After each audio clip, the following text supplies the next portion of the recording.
Good morning, everybody. Mike Vacchi, Princetontrader.com, here with your Thursday morning pre-market webcast. Okay, daily chart.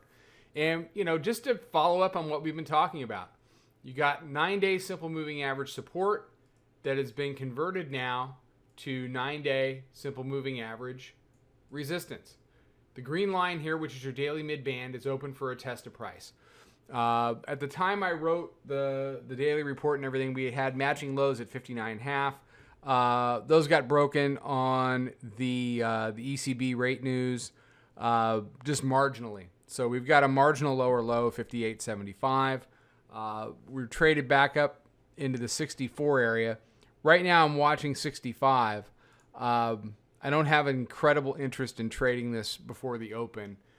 Yesterday was a really nice day. This has been a really nice week. I mean, frankly, nice volatility, nice two-sided market. So let's look at the hourly chart and we'll talk about where we are and where we're going.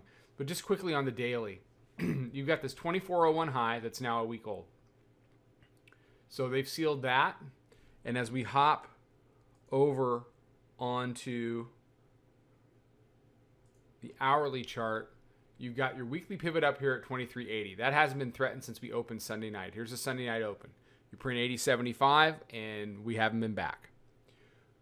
This 73 area was the area of the 9-day simple moving average, which we talked about has been converted from, it was support for about 4 to 6 weeks. And now they've tried to convert it into resistance. So there were matching lows here. As you can see, those were taken out marginally. And what the bears are going to need to do now is they're going to have to defend this 65, 66 area. You can see that it's peaked above the hourly mid-band a couple of times, but for the most part, it's tried to hold as resistance. The key for me is if we do head lower and we do trade down into the 56 area, the area of the daily mid-band, as I said yesterday and the day before, I think on a first look that's going to get defended.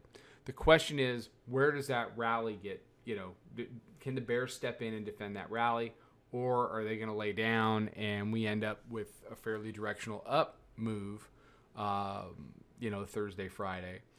If the bears keep doing what they're doing, they have the advantage. If it's a typical week in the ES, we've established weekly pivot resistance. Okay, it's just the mirror image of what we've seen. Instead of establishing weekly pivot support early in the week, we've established weekly pivot resistance. Instead of the 9-day simple moving average being consistent support, it's been consistent resistance through midweek. That puts the advantage to the bears for a fairly directional move Thursday, Friday. The only issue is the same issue that we always run into. Can the bears execute? Can they execute? This can rally all the way back to 71, 72. Can go all the way back.